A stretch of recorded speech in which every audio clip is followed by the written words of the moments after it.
topic, which is happiness. I think all of us are at some point in our lives have struggled with this. And today is about what is the secret sauce. I'm not sure if there is one, but we are going to try to figure out if there is some secret magic wand that we can wave to be happy. But before we start, I wanted to introduce our guests. And Ashwini is currently the managing director of GetSetUp, which is creating lifelong learning and experiences for older adults. Actually, it's the biggest old community, I guess, Ashwini, and that's a great thing. Biggest community of older adults that is there. And before that, he's had close to 3 decades of experience in finance. He was the MD of financial institutions for Barclays. And I think growing up in a military background, I think it led you, Ashwini, to have a lot of experiences, which I'm sure you'll share today. And I think for him, his happiness, Ashwini, from what I read, is from sports and treks and being outside and being fit. So welcome to the webinar, Ashwini. Thank you for joining us. Thank you. Really happy and pleased to be here. Thank you. Thanks, Aniruddha. And we also have Mansi Talwar of organization which is very relevant to today's topic. It's called Happy Me, and they take a interdisciplinary approach to happiness. Mansi, it's really great. I've read that you were globally recognized as the education ambassador and advisor for Finland. And you're also one of the innovation advisors for government for Ministry of Education. So great to have you with us. And it's great to see that your happiness lies in the mission to redefine what happiness means. And that's such a great cause. So Mansi, thank you for joining us this morning. Pleasure being here. Yes. And I'm going to be your host for today. I am Aniruddha. I run a communications firm called Ideosphere. Worked in the industry for about 12 years. And what we do is we work on messaging a lot in terms of getting into the depth of what brands say and what they do. And I've grown up in the US, actually, and come here when I was in 12th. So my happiness and my journey towards happiness has taken myself also on multiple winding roads as I kept moving countries and moving cultures. So I'll share some of that today as well. So really great to have both of you. And thank you everyone who's joined in. Today, like I said, we're going to be talking about the secret sauce, and we are going to be coming up with the perfect formula for happiness, hopefully. But coming with that, and Mansi, I wanted to start with you, because you study happiness, right? What's the formula? What are the ingredients of a happy life? That's interesting, Aniruddha. Now, when we talk about happiness, what comes to your mind? Let me ask you that first. Let me just put it across in that way, because happiness is different for everyone, right? Sure. So what kind of emotions do you think come to our mind when we talk about happiness? It's joy, it's love, it's compassion, right? But when we talk about unhappiness, we feel that, somebody's sad, somebody's crying. Those are the kind of things that we think. So while we do that, let me just divert this to a different experience. As parents, as grandparents, when we hold a child for the very first time, have you seen people having tears in their eyes? A sports person, when they finished a marathon, we had Neeraj Chopra. He won a gold at the Olympic level. There were tears in people's eyes. So was that unhappiness? Not really, right? So when we relate to happiness as only smiles, it doesn't really work. Happiness is more towards the emotions, how we get the emotions, how we work with the emotions, how we work with our emotions, and how are we able to bring that to a stage where we have, something positive to express. That is what is happiness. And happiness, as the name of my company suggests, Happy Me. Till the time I am happy, I cannot make the world around me happy. I have to first work on myself, my own emotions, and that's where we work upon, the principles of positive psychology and bring about a positive change. And that is when you have a sustainable happiness in your life. No, absolutely. In fact, I grew up all my life, Mansi, thinking that the world is supposed to make me happy.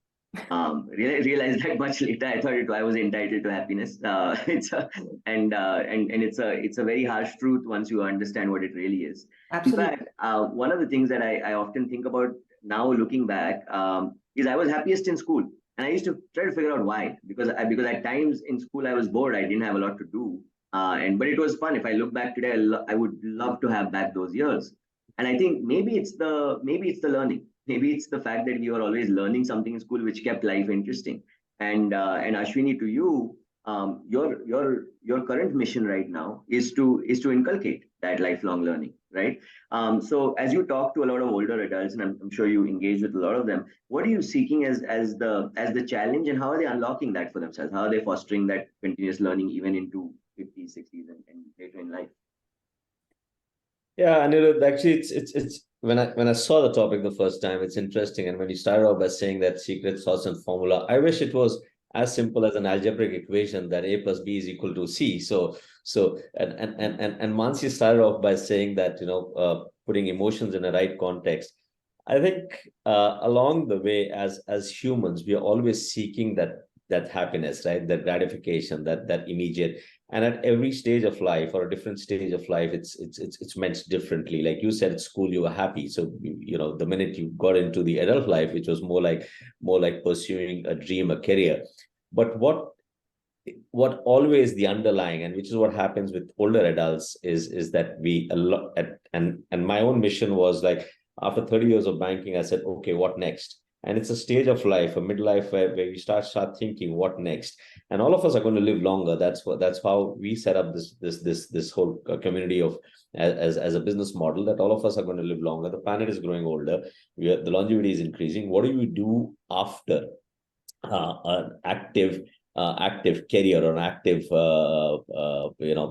the stage of life? You go back into philosophy, or even the Vedic roots, that there are 4 stages of life. So after finishing off the Griha Avastha, effectively, if you look at the scriptures where they describe, is once you've finished off your responsibilities, there's something next that you need to do.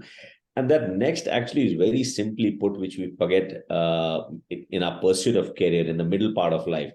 And in the first phase of life, when we're learning ourselves, it's all about having a purpose, all about keeping learning at the core. If you're always engaged learning new activities, I like the way you said about Neeraj Chopra. You said, Mansi said about tears and achievement.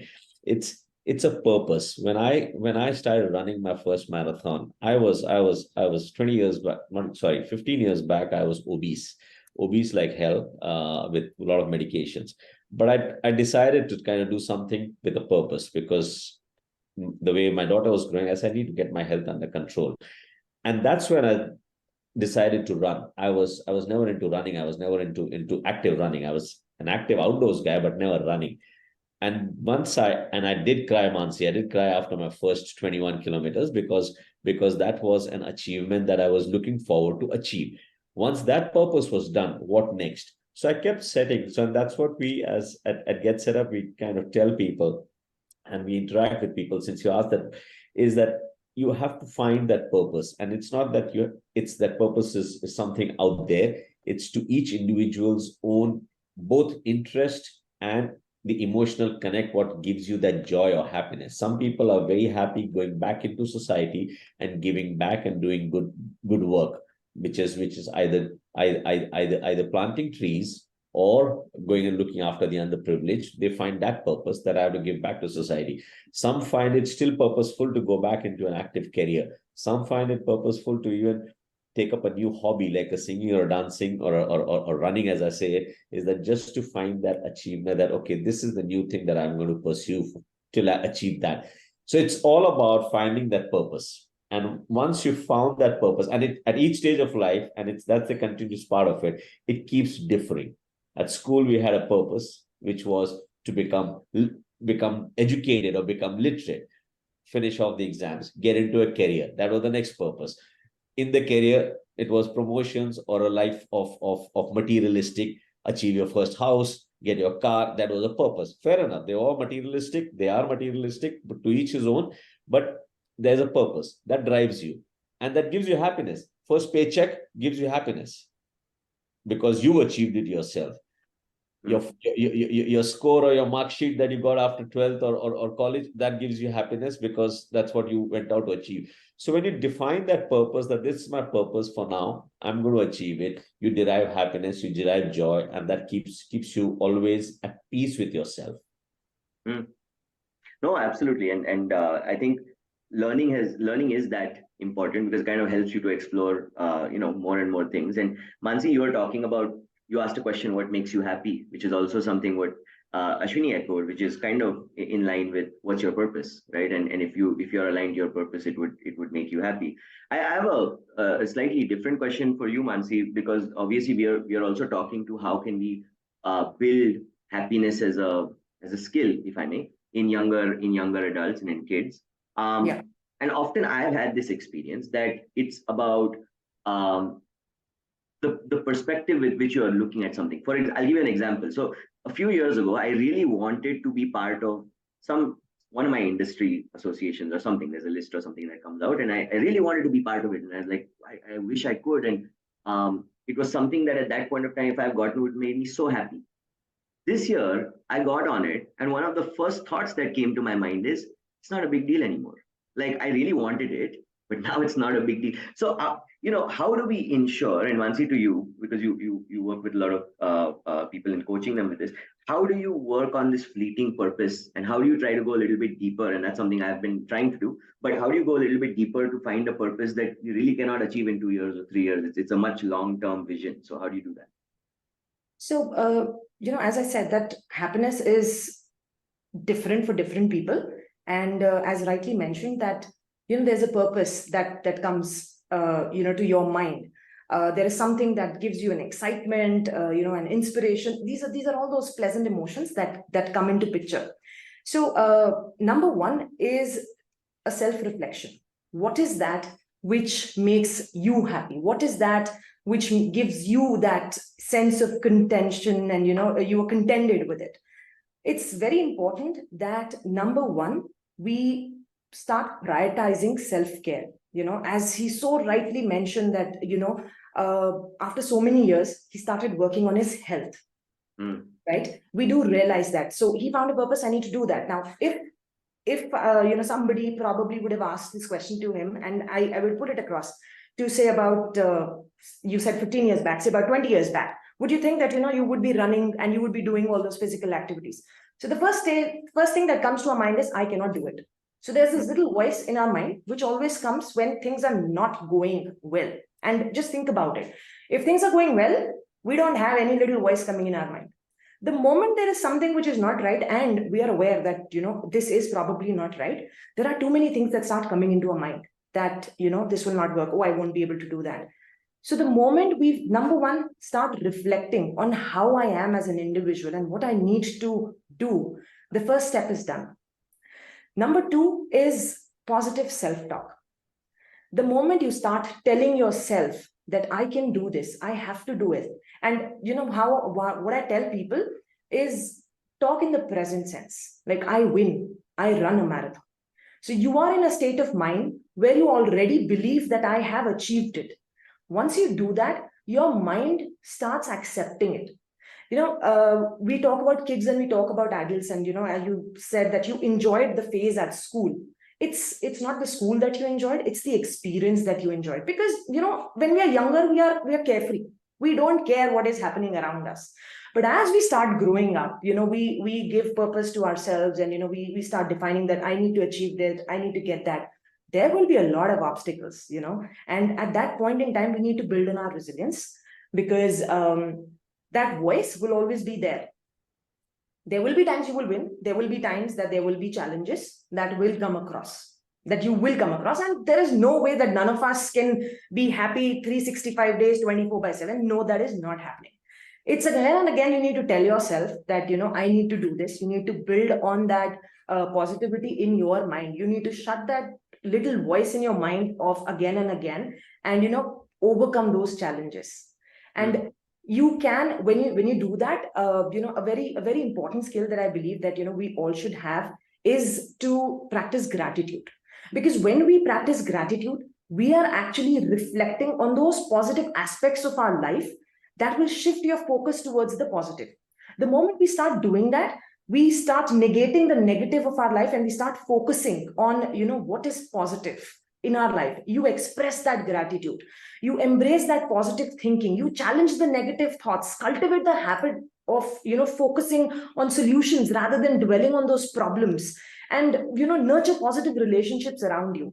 Once you start doing it, on a purpose that I have to do this, eventually it becomes a habit. And that is where, because happiness is an ongoing process, it's a lifelong journey. You have to do. So if I say that I'm a happiness coach and I don't have challenges, no, that is not the case. Over the time, you start learning how to, focus on the positives and start challenging those things. You start taking pleasure in those simple things, in those everyday moments, whether it is having a cup of tea, walk in nature, running, even taking a shower, talking to people. Whatever works for you, take those little moments, start focusing on those smaller things in life which give you a lot of joy. And eventually you will start learning that skill. How do I come out of what is not working well and start focusing towards what works well? Yeah, for sure. No, I think, and that's, when it comes to happiness, I think one of my own transformations has been what you're talking about, is that happiness is inside out, right? It rests with me. It's up to me, really. A lot of, I can tell both of you that initially, younger in my career, when it came to coaching and when it came to self-reflection and what's your purpose, I found them so ridiculous at that age. I'm like, what does this matter? Right? And I'm running a business and I'm doing, it's going well. Like, why do I need to do this? This is so stupid. But today, and when all else failed for me, where I said, okay, fine, I'm going to give this a shot. I don't know, but I started working with a coach. It's been a life-changing experience. And one of the things that I often think about is, I wish I had this sooner. I wish I had this at a younger age in my life. And Mansi, back to you for just another question here on that, is that you spoke about things like self-reflection, gratitude.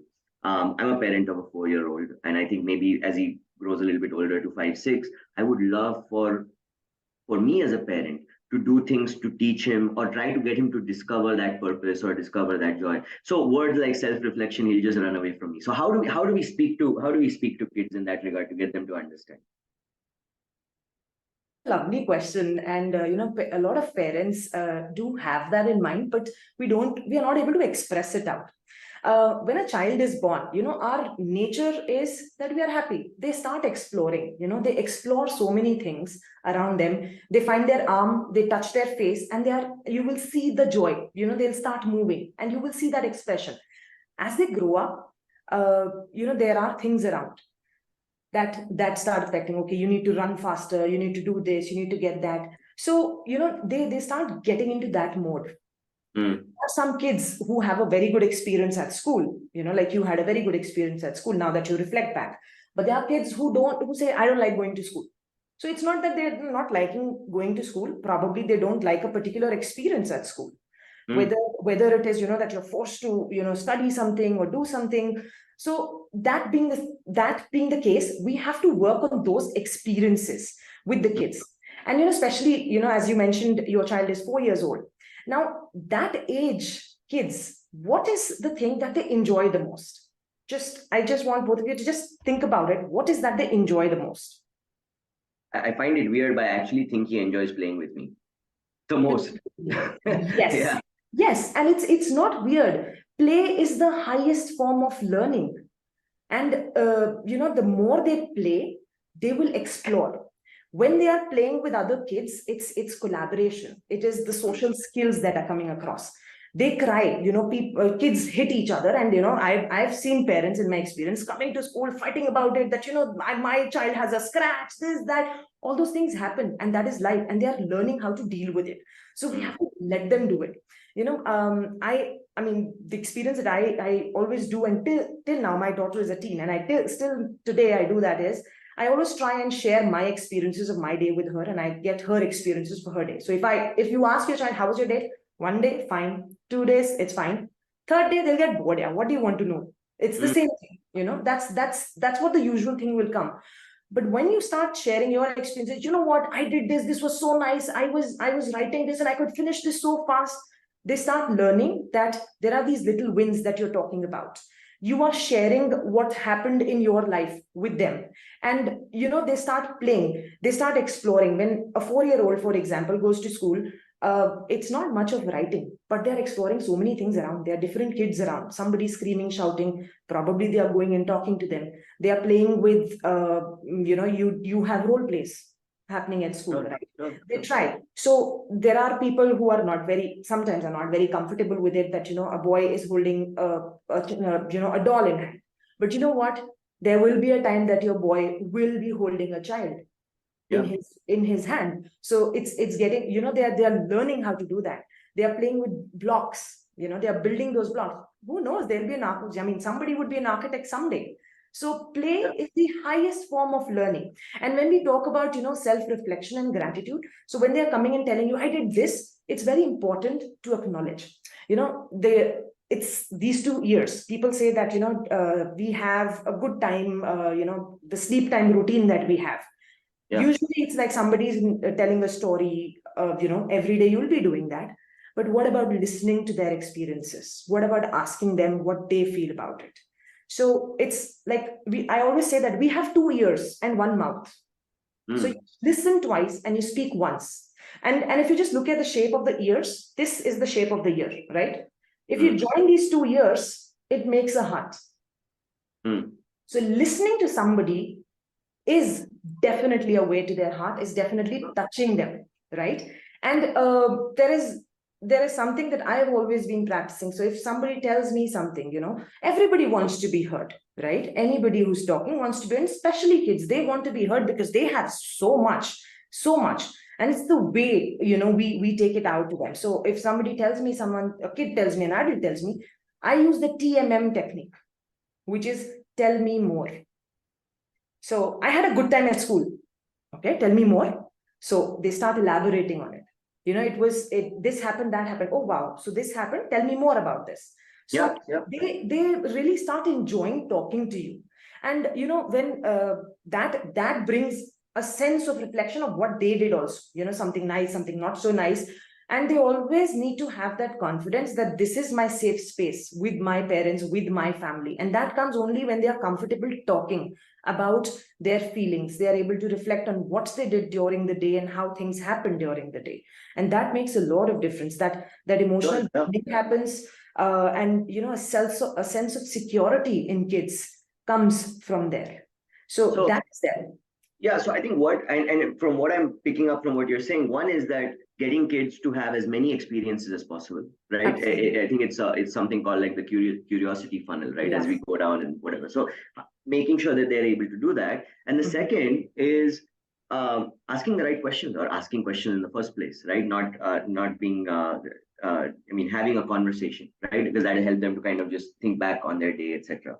Now, one of the things when it comes to childhood, and through my journey as well, I've realized that a lot of our definitions of happiness are kind of deep rooted in our childhood experience and things that we go through, etc. So a lot of times the key to unlock those is looking back at your own journey and things. Ashwini,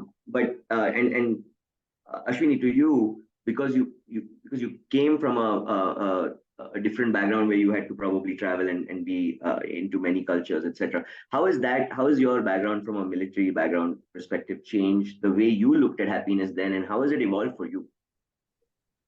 No, nicely put, actually. Mansi's kind of hit a couple of notes which resonate, and she's more of an expert from a professional dealing in that concept.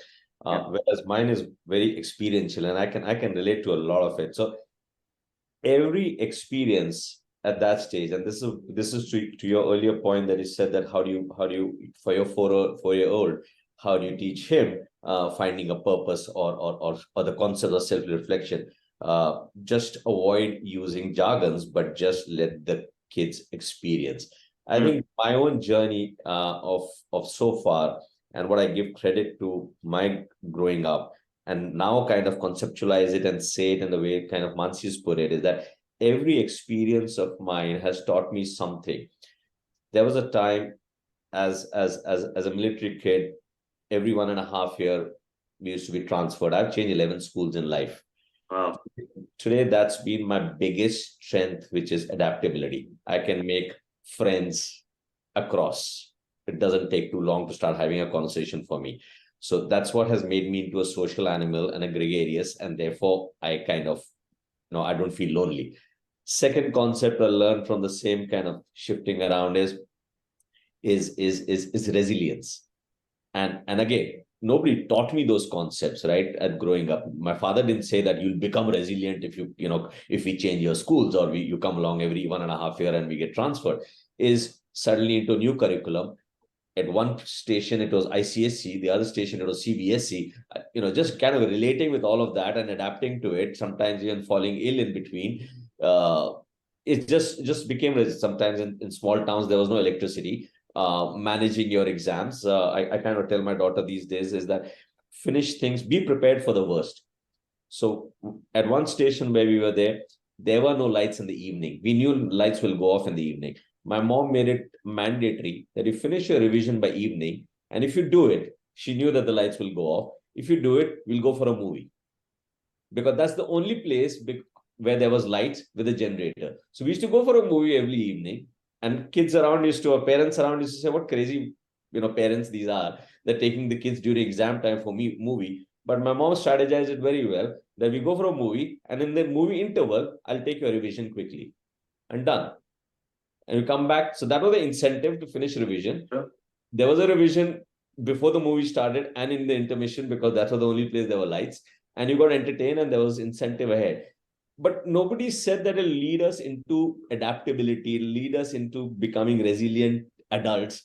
But today we are, as two others, we are kind of pretty much resilient with whatever can happen and throw us into the deep shit, and throw it into any situation. Yes, they were dealing with adversities has become like a norm. I like the part that you said about experiences and what Mansi said about playing. I'm again to a point that you raised earlier, that I wish I'd done it earlier. But now that you've learned, you actually took action about it, right? You learned the fact that coaching is important, so you went. Wish you had known earlier. I had the same experience. Wish somebody had told me the importance of running and being sport much earlier. I would have taken it up a little more seriously. Having said that, now it's not too late. I'm like pretty much for the last 15 years been very, very disciplined about what I eat, what I run, how much of daily running and exercise routine I need to do. I've realized that it creates dopamine. I remain constantly at peace and happy with myself, because the dopamine effect lasts throughout the day.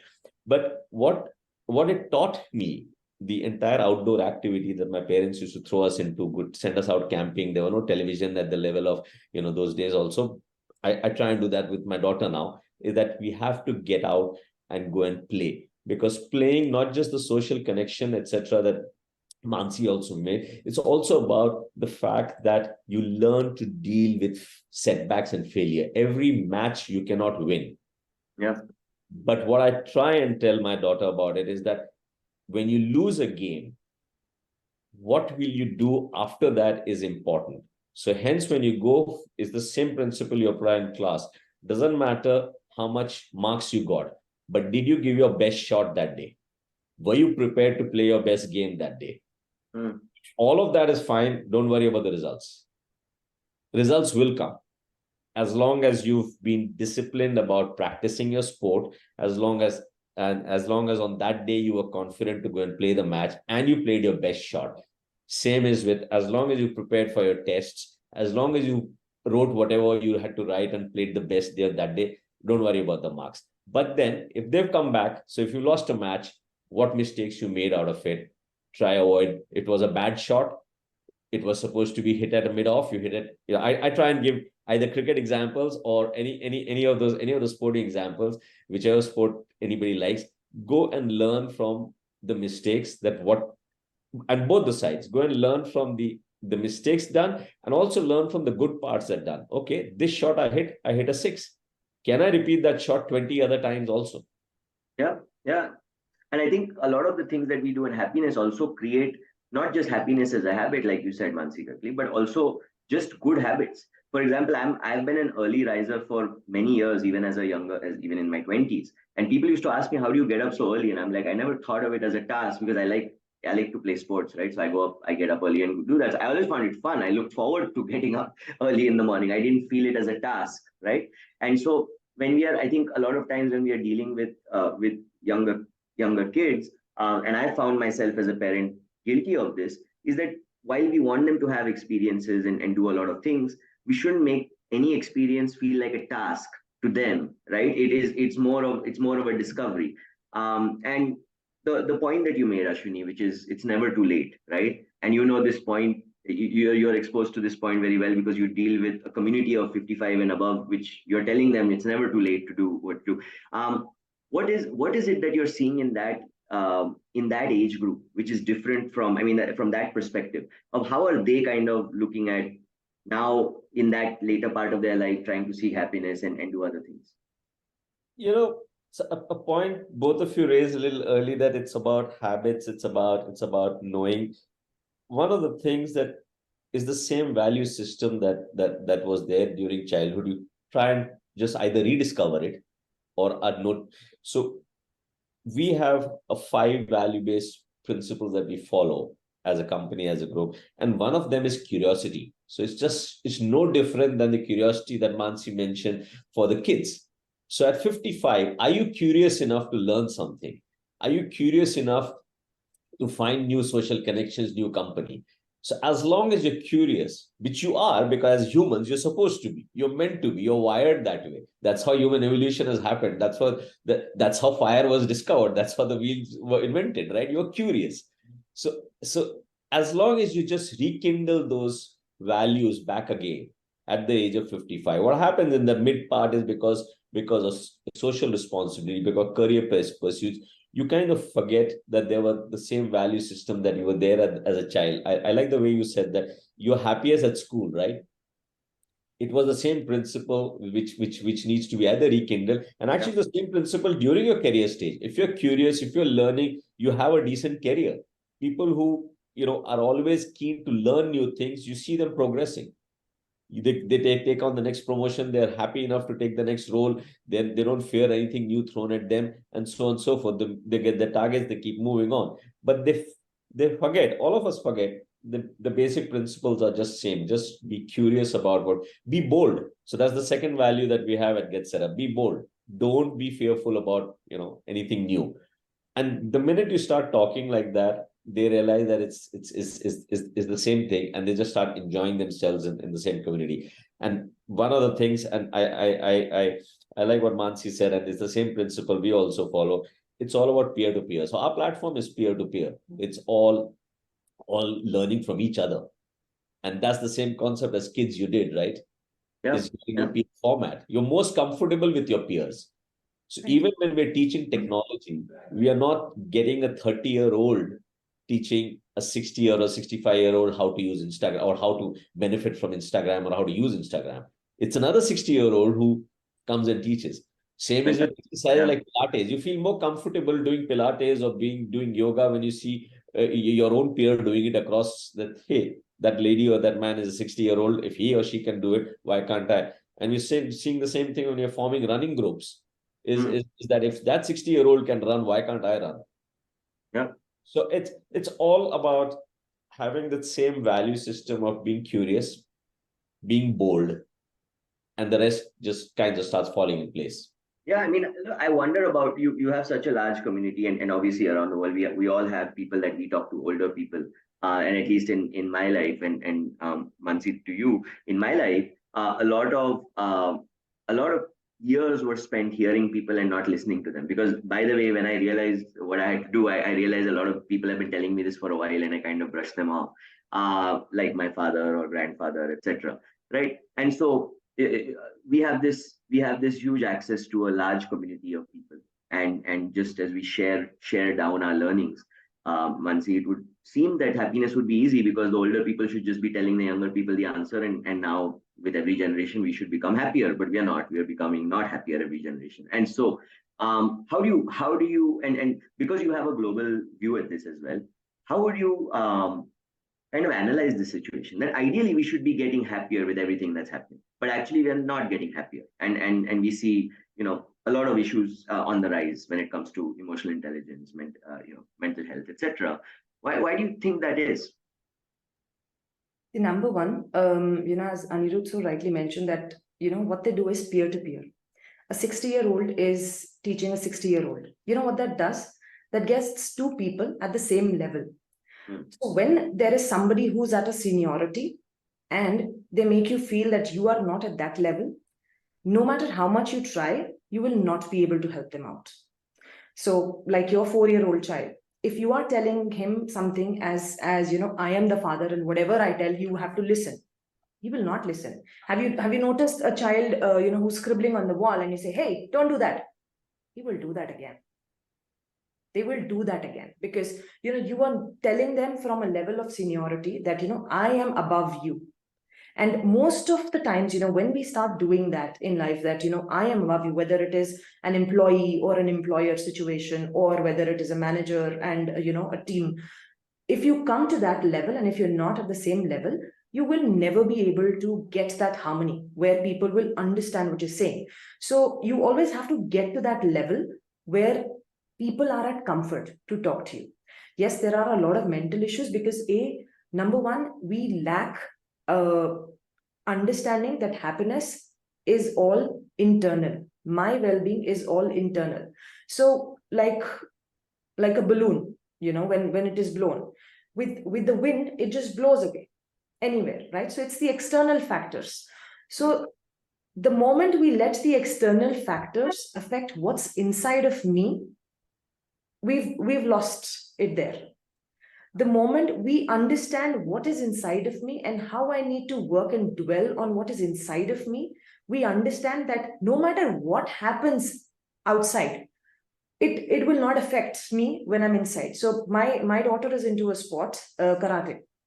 So there are a lot of times that there were initially there were times that she used to lose a match also, and there were people who were hooting for the others and all that. So she used to get really bogged down. So we sat down and we spoke, and we came to that level that we are talking at comfort, because I could see that it is affecting. So when we talk, there was a lot that they are hooting from outside, and it is so disturbing. And after some time, it was her who came back to me and she said, Mama, you know what? When I'm in that bot, what's happening is what I am doing there. I don't have to bother about what's happening around me. There'll be so many people saying so many things which will start affecting me. There are people I see who probably might be better, at that point in me. Their move would be better. But if I let that affect me, I lose my focus for my next move. And that day and today, it's been a game changer for her. You've understood that what is outside cannot affect me. So it's all in the mind. So we do a lot of mindset coaching where you focus on these things, how you build on what is there inside of me. Happy because you need to first work on yourself. When we go in flights also, there is the first announcement that comes for your safety is, if in case of an emergency, the oxygen masks are dropped down, put your masks first and then help somebody who's besides you. So if I'm not in a good state of, well-being, I cannot help anybody besides me. If I'm not contented, or, if I'm not happy, and if my emotions are so, heavy on me, I cannot help anyone else. Very true. That being the case, I tend to help someone else. But when adversities come on me, and which will come, am I able to do that to my own self? Do I treat myself as I'm treating a friend outside? I can give lectures anytime. But when there are challenges in my own life, am I able to say the same things to that little voice coming in my mind, that I can do it? It's just this phase. It will pass. When we are able to do that, I think we will be able to help ourselves. We will be able to help people around us. So the more open we are to the thoughts of, to any kind of thought. Okay, let me actually do a little thing with you both also. I just want you both to close your eyes and open your arms. And to the audience as well. Just close your eyes and open your arms. We have to do this on camera, right? Yes, we have to do this on camera. Absolutely. Open your arms, close your eyes. Now I want you to feel sad. What kind of happiness coach? No, asking you to feel sad. That too on camera. No, not happening. No, you can open your eyes. Now what I want you to do is, I want you to just shrug yourselves, look down and feel sad. Try and do that.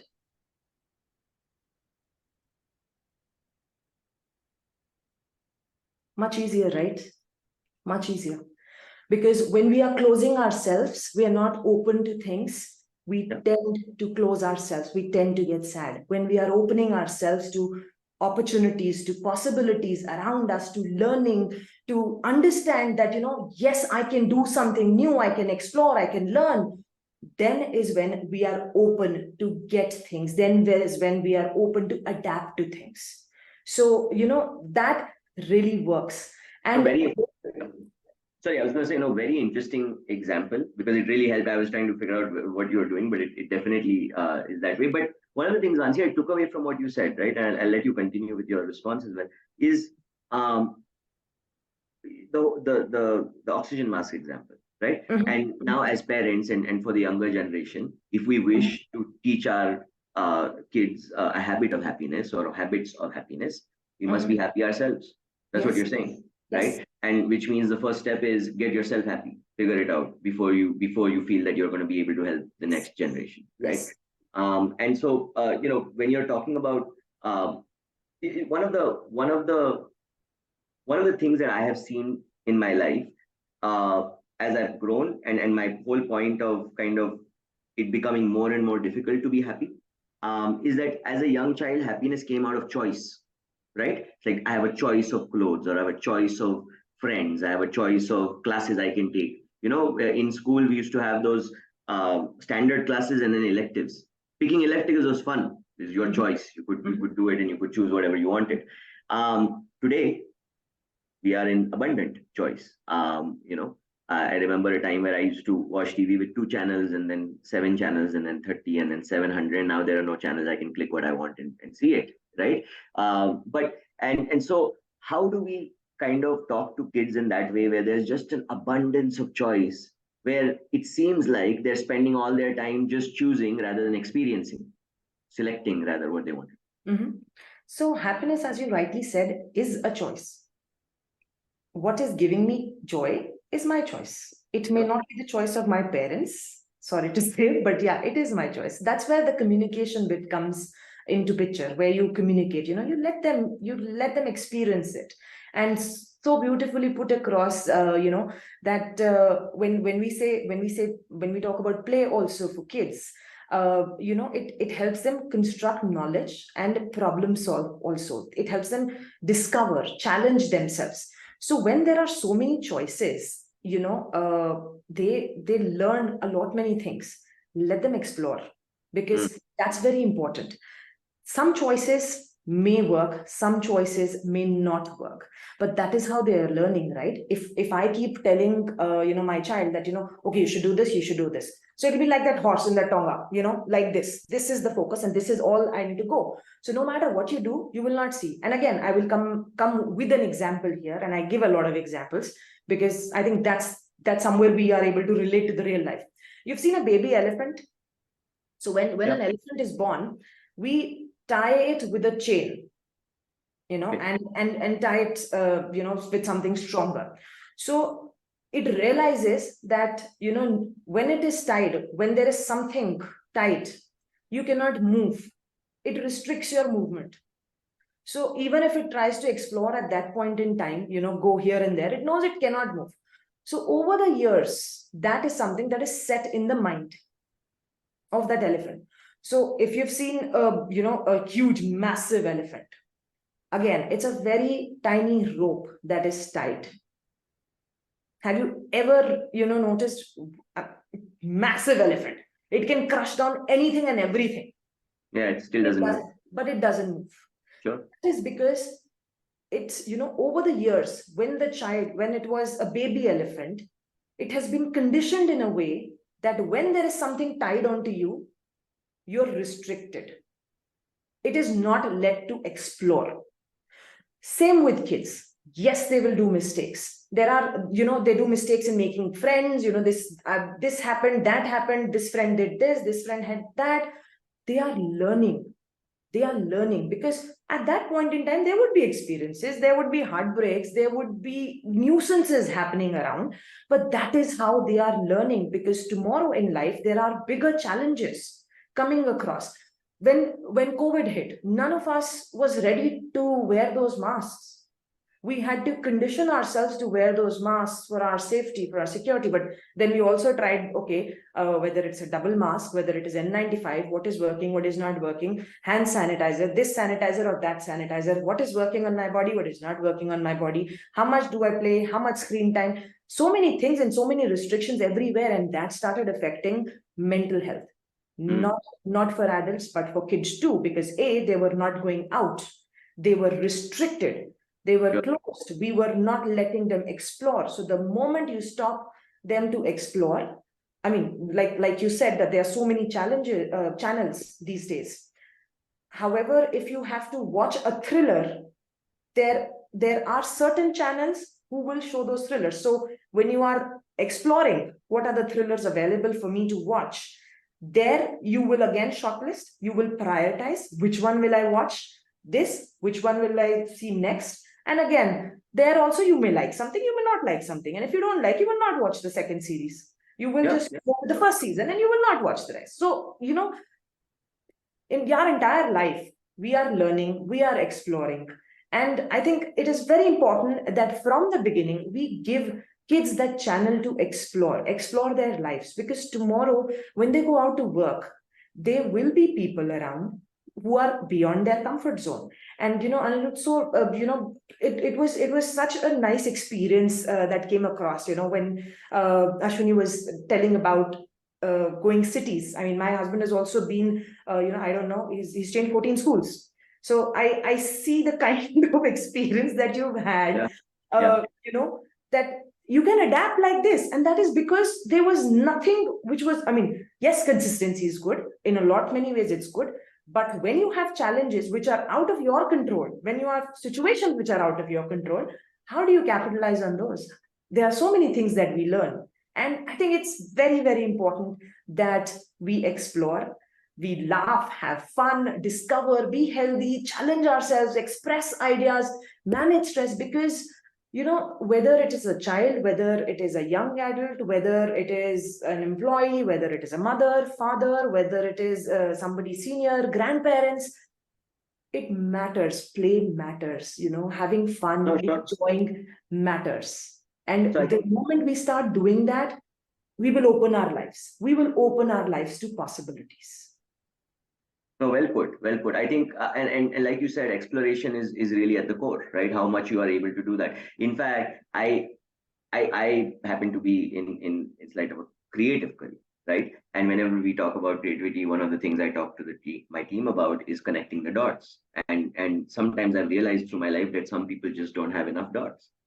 They just don't have enough experiences to be able to connect. And sometimes where people who are maybe not as experienced in my team, but who've just done many things, are able to come out with a much different response to a challenge than people who may have had more experience. And that's what I've seen. So, but actually moving to more of a figuring out from a corporate environment, because obviously you've led large teams, and today the challenge gets even tougher trying to manage a millennial generation that's coming in who wants to work completely differently and challenging the way organization structures really are.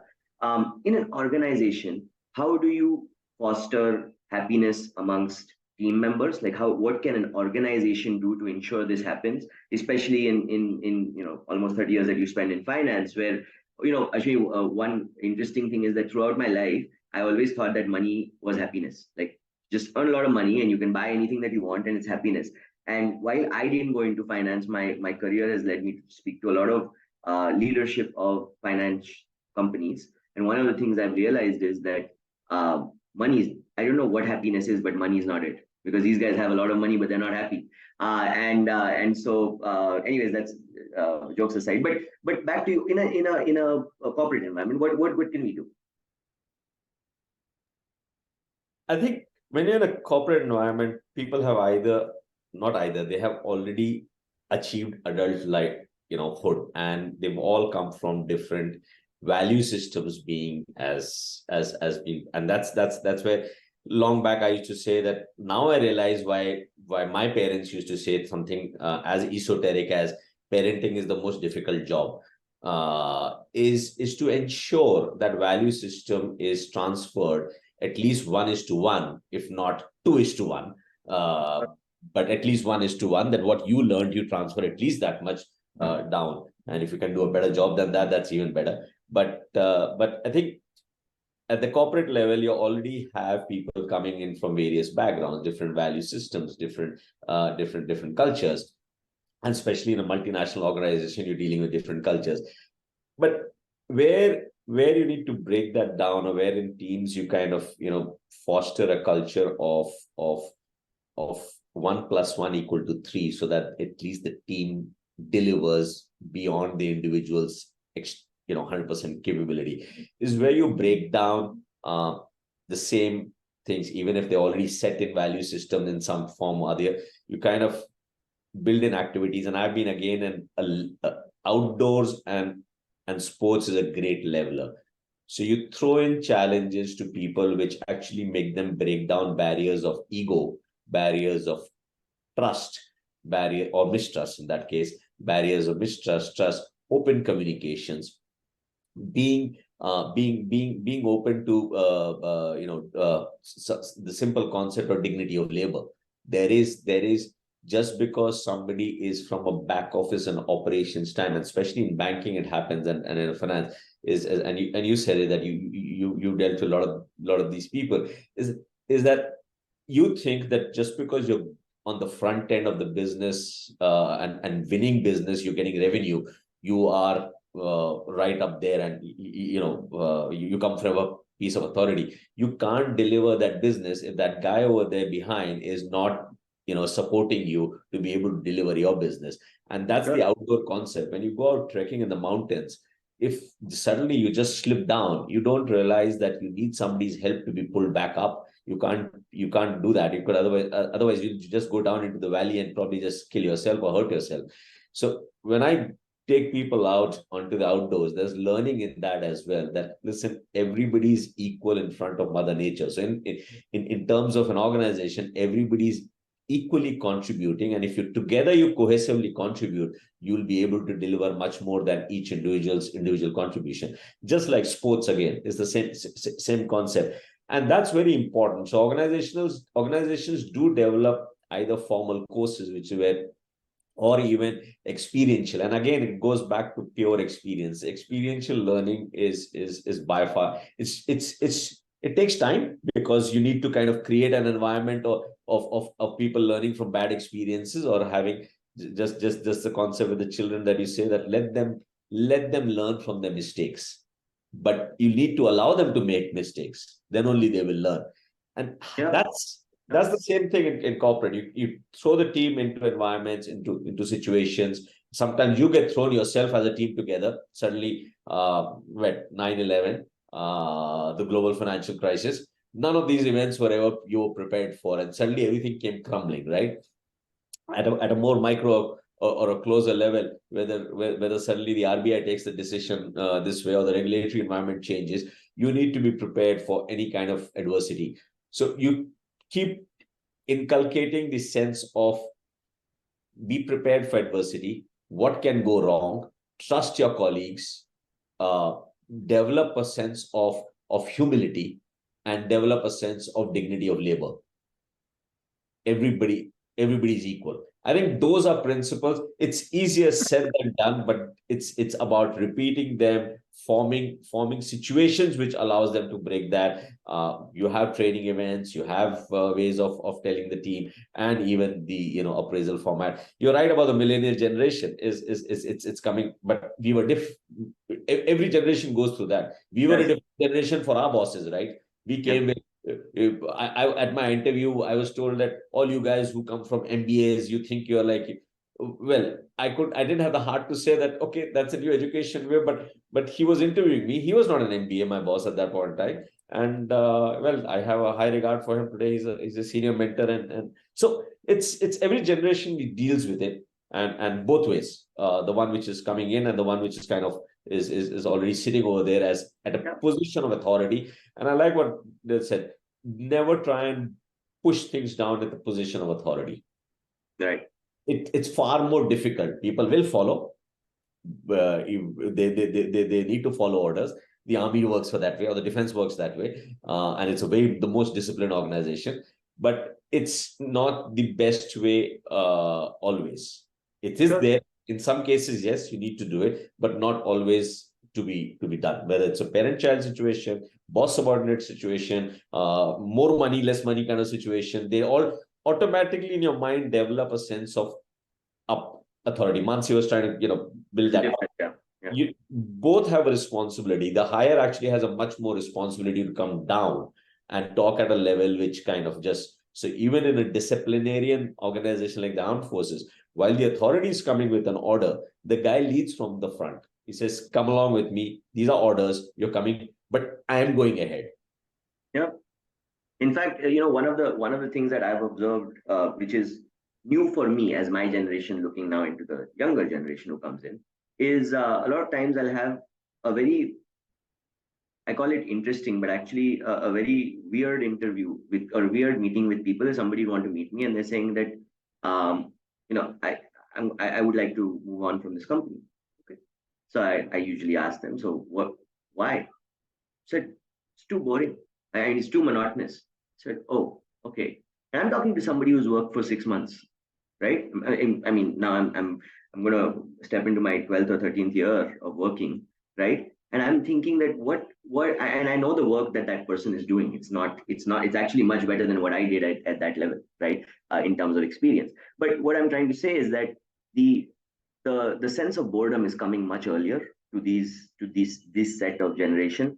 The attention span is also very low, right? And if we look at the millennials as a benchmark, and now we go even younger to the younger kids, maybe 6, 7, 8 years old, who would have even shorter attention spans, Ashwini, and would deal with boredom even more, right? Where parents often say that my kid is not interested in anything. I mean, I want them to have experience. I hear what you're saying. I ask them to, but they just want to sit at home and watch TV. They're not interested. And you told me not to push them to do something. So it's like you're trying to deal with how to do that. So Ashwini, how would you answer to that, right? How do we work in this? How do we work with the younger generation and inculcate happiness where their attention spans are so short and they're bored half the time? No, you touched upon a very interesting line of, and it's across sectors. It's happening. At banking, we saw it and we see it when I was part of banking at hiring. At the new business as a startup, completely different business model, but very similar. I talked to my friends in FMCG and other industries as well. Very similar. The generations coming now, and part of it, of course, is COVID inflicted also, but is there is the sense of attachment, ownership to any one thing is going to be less. There are conversations going on about, and Uber is a classic example, right? There are conversations about that the generations coming they just don't want to have any attachments, whether it's physical or emotional. They just don't want to have attachments. It's partly the value system that the previous has kind of inculcated, right? So it's partly because of that. How do you kind of structure teams in that? How do you try and get a sense of happiness quotient up over there? I think what needs to be done, there's no straight answer, and there's no straight answer. HR guys are trying to deal with it. I've personally had many discussions with senior CHROs, etc. Everybody's trying to deal with it. Each one will find its own. There won't be a formula, but I think the underlying factor is going to be getting this generation also to realize that, you said it rightly, you yourself realized that money is only a means to. Somebody very recently recently I read, somebody has said, well, money is important because it buys me the time to pursue happiness. Sure. So it's now what that pursuit of happiness will be. For some, it could be just every afternoon going and playing golf. Or for some, it could be just going and doing some physical labor like planting trees or whatever the case may be. But it allows, so effectively what this generation, in team structuring is, we need to lead with some form of leading from the front examples, putting them together and trying to get them to to realize that each one needs to find that purpose. So the ones who are kind of saying that they're bored of the job, we need to help them find that, okay, why are you getting bored? And also realize that at every stage in life, and that's what we're developing over here also, every stage of life, learning is the underlying important thing. As long as you keep your learning curve high, you will not get bored. You will only enjoy. You will get happiness. So what's happened is today's learning curve has become short because information is available. It's democratized. It's available to everyone. So the ones I got bored at my job in 3 years, the first job, and I did say the same thing. So I used to earlier follow a principle 3-3-3 that every 3 years you will get bored because whatever needed to be learned, you learned. Today that 3 years has become 6 months because learning is so fast. So you have to find a way to keep them always curious and learning, and therefore and help them understand that that's why you're probably getting bored, because you've learned what you needed to learn. So I'll find you something. Do you want to be in this sector?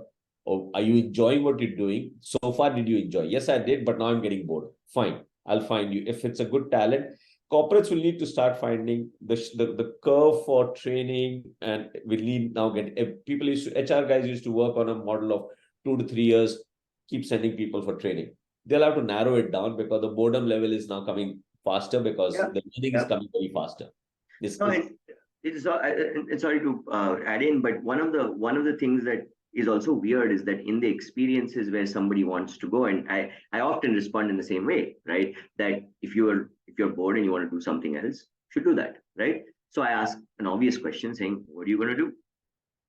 And they have no idea. They have no idea. And I think it's a very piercing question, because a few times it has happened that one day later, that same person will call me or meet me and say, hey, can we forget about the meeting that we had yesterday? I think I asked them a very important question that they had not even thought of, right? Of what next, right? If not this. And so, Mansi, to you, when we same scenario when it comes to kids, right? And parents often ask that, how do we kind of break that? Because, decision making is kind of fleeting, and boredom is there, and short attention spans are there, and within all of this chaos, right, we are given a task of being good parents and helping them experience and get happy, right, while we do it ourselves for ourselves as well. So how do we look at that, and what would you give as a tip? Because this is actually a question that came from one of the parents at homeClass, and so what would you kind of suggest to them? So Aniruddha, yes, the attention time for anyone, whether it is kids, whether it is adults, these days it's really short. We need to identify that. There are some kids, there are some adults also. Like I do consult with a couple of corporates, and they do have similar scenarios. As you rightly said, that I'm bored. Boredom is actually a good thing, if you think about it. So if you're bored, your attention diverts to something. So when you're bored, you start thinking. You start working around. So what we need to, divert into is to think about yourself. What are you doing? If there is something, if a child, I'm bored doing this, okay, then in my experience with schools and with my own child also, how we work around is we try and set up a schedule, and the schedule is not something that I do. The schedule is something that I would ask the child to do. That, okay, fine. You get bored. Let's give 20 minutes of this thing. Let's take a 5-minute break. And in that 5-minute break, we do something that the child enjoys. Because those little pleasures, like say, for example, if I'm not, I'm not in a good frame of mind, I do something, listen to music, I will go out, shop. I'll be happy at that time. But after that, I'm back to the same stage. So that's those momentary pleasures that are there in between that come. So when we are taking these breaks, why not do something that you enjoy doing? Whether it is, whether it's talking to friends, whether it is stepping out, taking a quick walk and coming, cycling around, or whether it is sketching. There are kids who love to sketch. They actually want to take it out of their system by means of some art form, something. There are kids who like to take a shower. I've seen kids who enjoy, teens these days. Okay, I'll go take a shower. And there have been kids who've taken shower twice in between a span of 2 hours, because that is giving them a lot of peace, and that's giving them a lot of energy, which is coming back, and then it works for them. So when you are giving them the accountability of doing things, of setting things up, they know that this is my responsibility and I'm accountable to it. So I've made my schedule and I need to follow this schedule. There will be times they will follow it, there will be times they will not follow it, and they will that frustration does come in also, that I could not do it. And that is the time, as parents and as mentors, we come into picture, where we tell them that yes, this did not work. So rather than giving them solutions, if we ask them for alternatives, like you rightly mentioned, that you told this, you asked this gentleman that what next. So that kind of kept into the mind. Okay, took him back. He thought about it. What I don't know what to do. So asking more questions there. How can I help?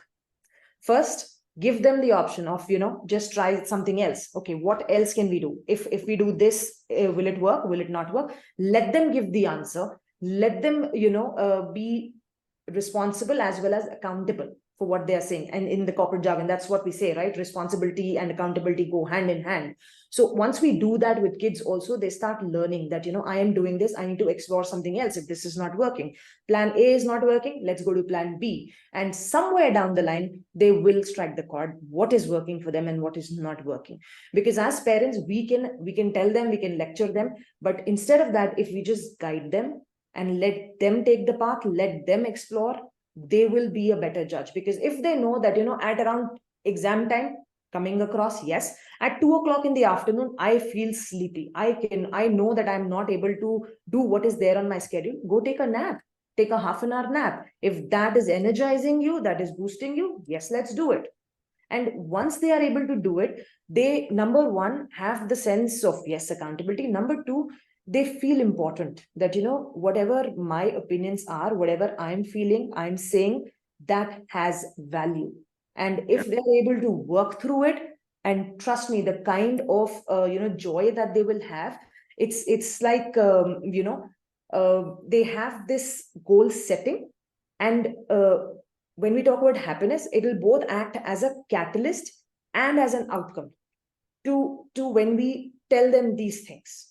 They need to reflect on what they are scheduling, how they are working through it, and it's working. And even for little kids, there are parents who will come across that this room is so dirty, I have to clean it again, and we end up shouting. And that's the model behavior that we portray in front of kids, that if there is something that is not working well, this is how I react. So we need to change that. The moment we start changing that, okay, you said that you will do 2 chapters, you didn't do chapters, and we start yelling at the child. So for the child, what's coming in the mind is that if something's not working, I either give up, because this is what is coming to me. Either they'll start lying, or they will feel a sense of that I can't do this. They'll start going into their shell. So these little wins that they have, if we start working on those, pursuing goals aligned with their own values, and how they have designed their own set goals, let them do that. And I say this to all the parents, please, please, please celebrate their little wins. If they're able to manage that schedule, if they're able to work through that schedule, even if it is 80%, do acknowledge that. Do celebrate it, because that is how they learn to be resilient as well. You need to start learning to enjoy those little moments, and that is what will bring you towards your bigger goals. You start setting those smaller goals, you start achieving those goals, as simple as I will take shower by this time in a day on a holiday, to doing bigger things. Yeah, and so letting them plan, and letting the kids plan. Trust me, it works. No, fantastic. I think letting them plan, kind of being a guide and letting them figure it out, and then be responsible and accountable for what they feel after that. I think that's an important aspect. But and it's also another question that it come in, that while that's correct, the other end of it, and this is slightly a serious question from a parent perspective, is that today, and maybe it's because of media, maybe it's true, maybe you'll be able to let us know, but we are seeing more cases of suicide younger and younger, right? And this is really the other extreme of happiness. 16, 17-year-olds, 19-year-olds. Earlier this year in March, a 9-year-old, right? And I couldn't even imagine. I don't know if I didn't know if I even knew what that meant as a 9-year-old. I'm trying to think back. But we are seeing that happen younger and younger. So while we do let our kids kind of decide and figure it out, what are some not signs, but what are things we should be observing to ensure that they are on the right path and help us to kind of parent better with this situation? Okay, so when it really breaks my heart to read such news, because they're really young and they don't even know what they're doing, what they are getting into. Yeah. And at that point in time, they need somebody they can trust, they need somebody they can talk to, they need somebody who can guide them through. So what has happened is that probably they haven't found that instinct where they could speak to somebody, somebody who's there just to listen to them. And even as adults, it's, sometimes we just want, there is a challenge. I go to someone, I don't go to somebody to get some advice at that point in time. There are times you just want to be heard. And that is what is important. And kids, as I, again and again emphasize, it is very important to listen to them. Not just hear, just listen to them. What is coming across? So there are kids, I've lately been working with group of teens as well, teens and young adults. And there are so many challenges that, they have. Their bodies are changing, their environment is changing, the way they're talking to people. There is so much of competition around, you start comparing yourself with others. And of course, media plays an important part these days. This is not Instagrammable, this is Instagrammable, these many likes are there, these many likes are not there. How does that really matter? That kind of guidance will only come if they are open to talk, whether it is their parents, whether it is a close group. If they are not able to express what is there inside of them, and that really comes because, sometimes when they do something wrong, we start scolding them. As parents, we need to make sure that we need to build an environment around our child where they are comfortable to talk. Yes, you did a mistake. I understand. As a child, we've all also done mistakes and we've learned from those mistakes. There is a candle and you put your finger in it. For how long will you put it? You'll take it back because it's hot. You know the consequences, right? Similarly with the kids, they will do things and only then they learn that this is not right. However, they need to understand that even if I'm doing something wrong, I have someone to fall back on. It is my parents, it is my family whom I can go tell that there is something that I've done wrong. Because if they do not have that, there is a fear that starts building in them. Fear of rejection, fear of, fear of what is happening socially around me, fear of, people around. There are so many times, like they talk about the spotlight effect. How many times have we ourselves seen, us and, as growing kids, we've seen them 10 times we'll be changing clothes. No, this, not this, that, not this, that. Why? What will others think? How many times do we think that? Because all what is happening is we are thinking about the external factors. We're not thinking about, okay, this is comfortable for me, I'm going to wear this and go. Of course, I have to be in a certain decorum of the place that I'm going to. And yes, I am comfortable with this. So when these external factors start affecting so much and I do not have anybody to talk to, it's just building and building and building. When we talk about a glass of water, we talk about optimism, half glass, we talk about pessimism, that it's empty. Glass is refillable, dude. Yes, the glass is refillable only till here.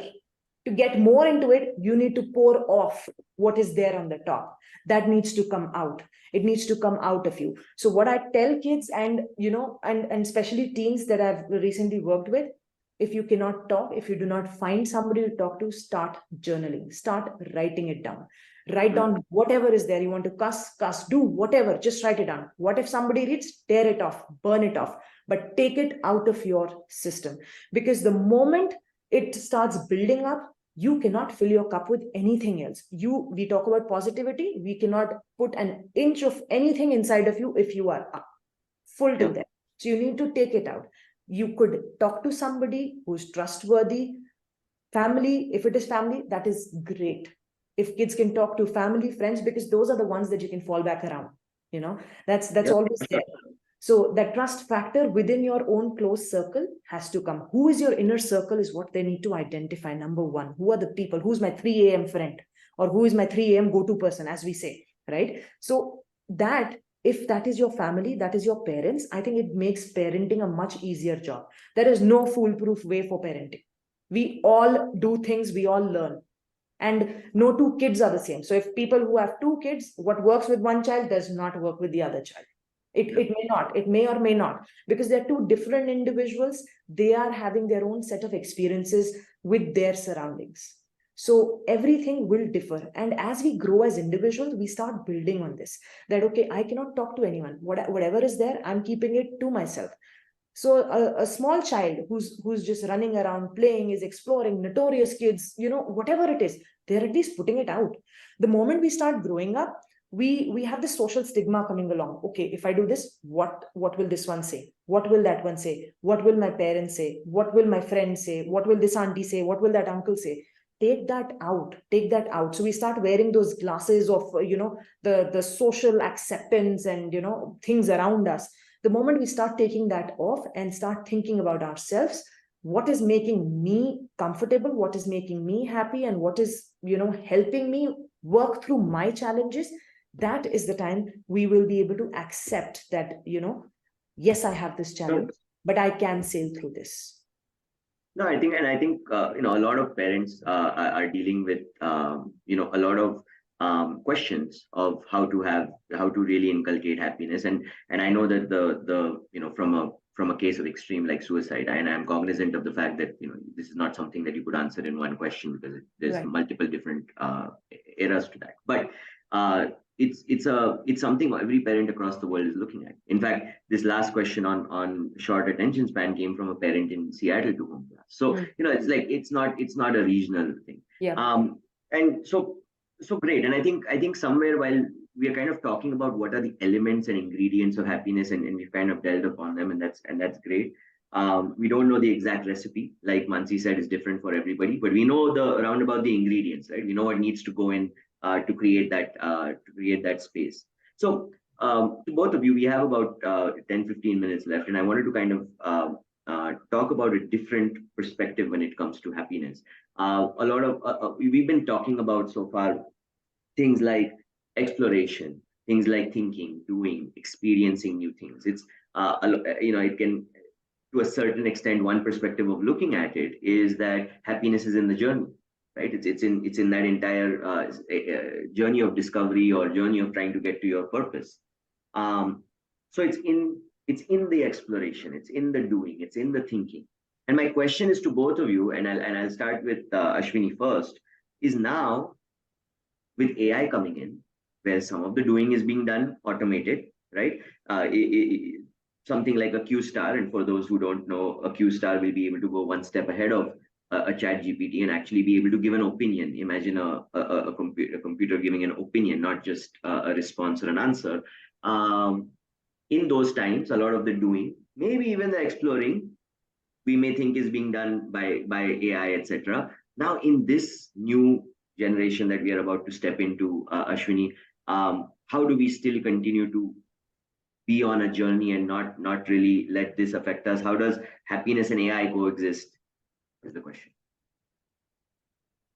Let me take that. And as parents of a teenager heading into the real world in a couple of years, AI is hitting them at school level everywhere, and how would I kind of address it?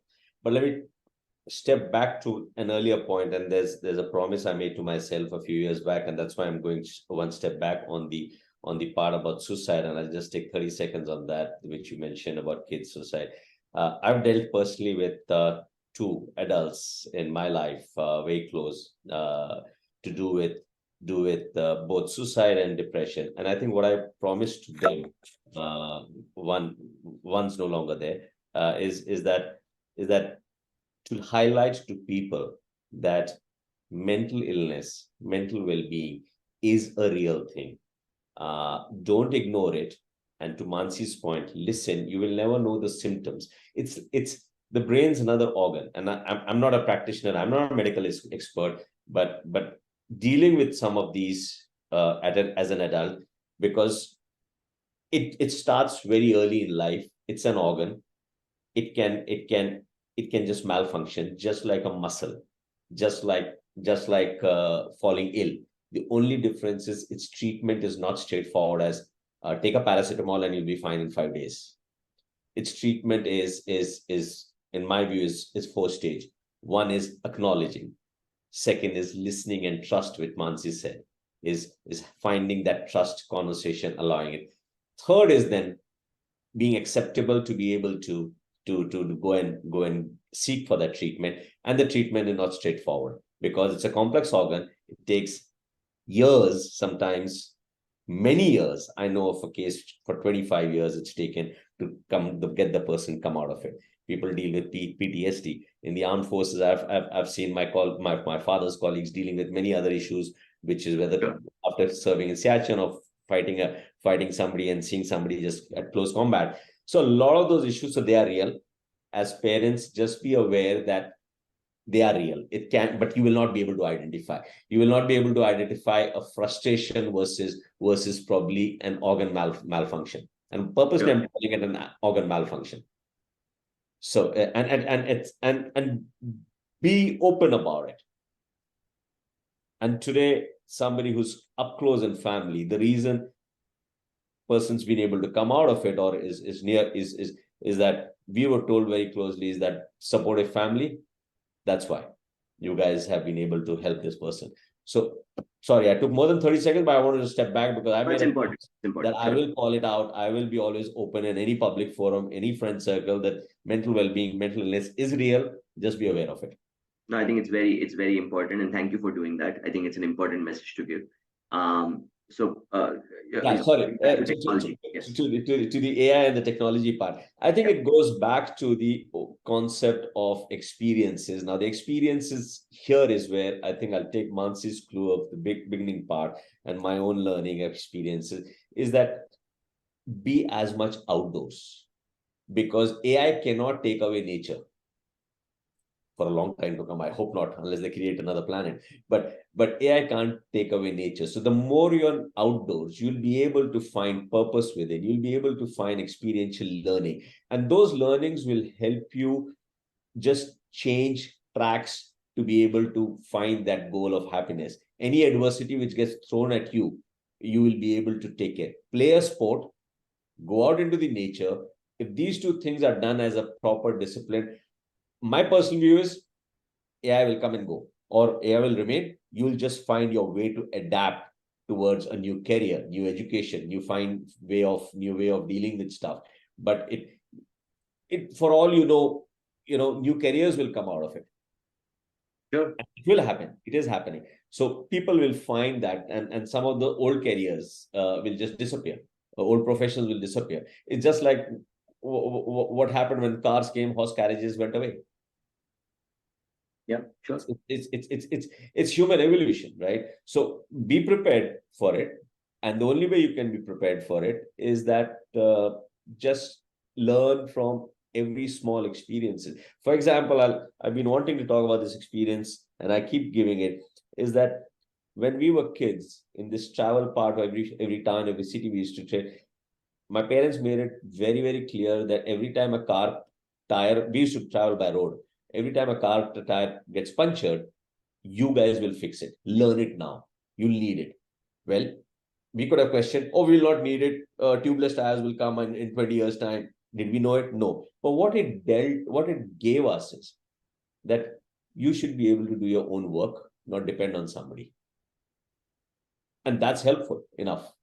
I've no longer needed to change a tire after that, but it gave me a different skill set in my mind. It's not physical, practical experience that is exactly, oh, I know how to change a tire, so tomorrow if there's a puncture. It just made me as an individual be prepared for any kind of situation. You're prepared, or you are able to do your own job. Yeah, I think that's important. Don't get hassled about AI. Use it again as a tool to be able to, what happened when Google came? Encyclopedias are gone. No longer are people buying or going to libraries to read those encyclopedias that we used to read when we were told to do it. They've gone. Printed books have gone. But if the habit is there to be able to explore, you'll find different ways to do it. You'll find it. So it's not a challenge. I would say use it as a tool for your own creativity, for your own learning. Know that what its negatives, know what the positives are there, and use it for that. Yeah.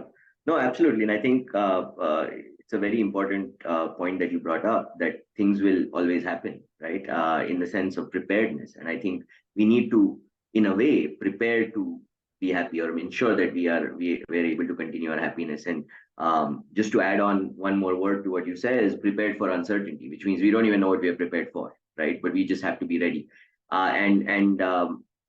So to Mansi, and maybe I think this may be the last thing as a closing thought for you, but what would you leave, that in this world of uncertainty, technology, a lot of changes every day that are happening, what are the core, I wouldn't say ingredients, what are the core tenets of things that are still in our control as parents, and for our children, that we can do, we should do?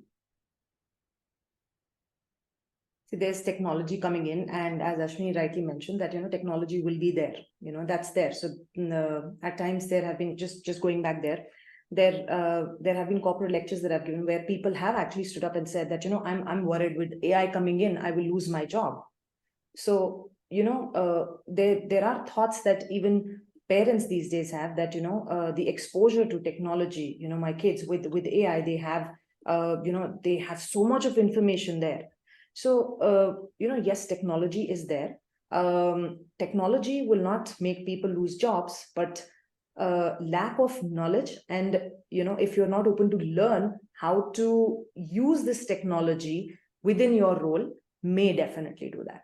So learning again comes into picture, that, you need to learn, whether it is technology, whether it is a skill, whether it is happiness as a skill, whether it is your positive emotions that you have to inculcate. Learning becomes the core of everything. You need to learn how to do that, whether it is embracing positive thinking, challenging negative thoughts.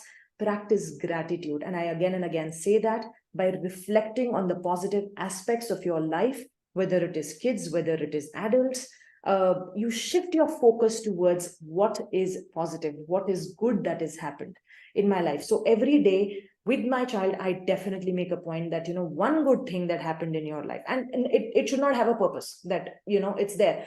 Like right now, I'm grateful for having a glass of water with me, because every time I'm parched, I'm able to sip water. So I'm glad. Had I wouldn't have realized it otherwise.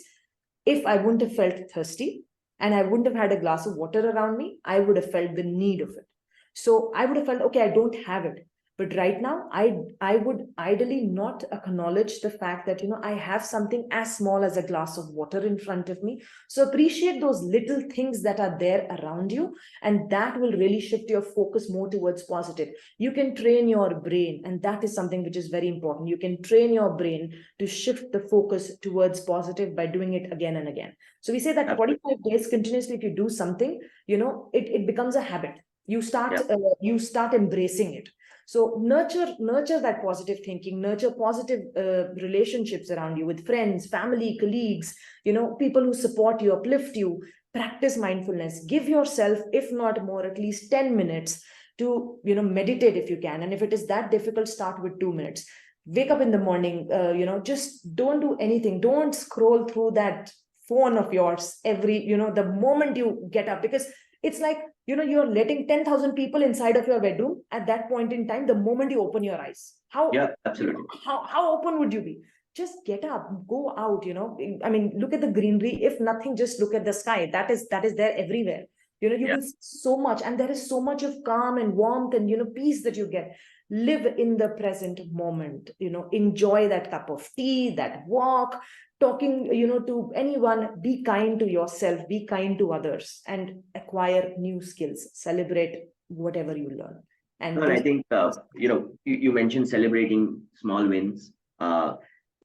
looking outside to see what you have, not being distracted by all the things that are in front of you, building happiness as a habit. I think a lot of great tips were shared today, and I am really thankful that homeClass thought of this topic, because I think happiness should be spoken about more, and people are not open about it, and it's a topic. When I saw that I was going to be part of this, that I wondered that, hey, this is an interesting new topic. So thank you, homeClass, once again. And Mansi and Ashwini, thank you so much for all the insights and experiences that you shared. I think one of the things that all of us will take away is that there is no secret formula to happiness. We have to find it out. We have to do it ourselves. And more importantly, to us dealing with younger children, and back to what Mansi said, which I'm definitely going to take as a takeaway, we have to get happy first before we make someone else happy, right? So make sure you put that oxygen mask on yourself first. And all the best to everybody who's listened in, and Ashwini and Mansi, all the best to you on your happiness journey. May it continue. And on that note, have a fantastic weekend. Thank you again for being here. Thank you so much for having me. Thank you. Pleasure. Pleasure.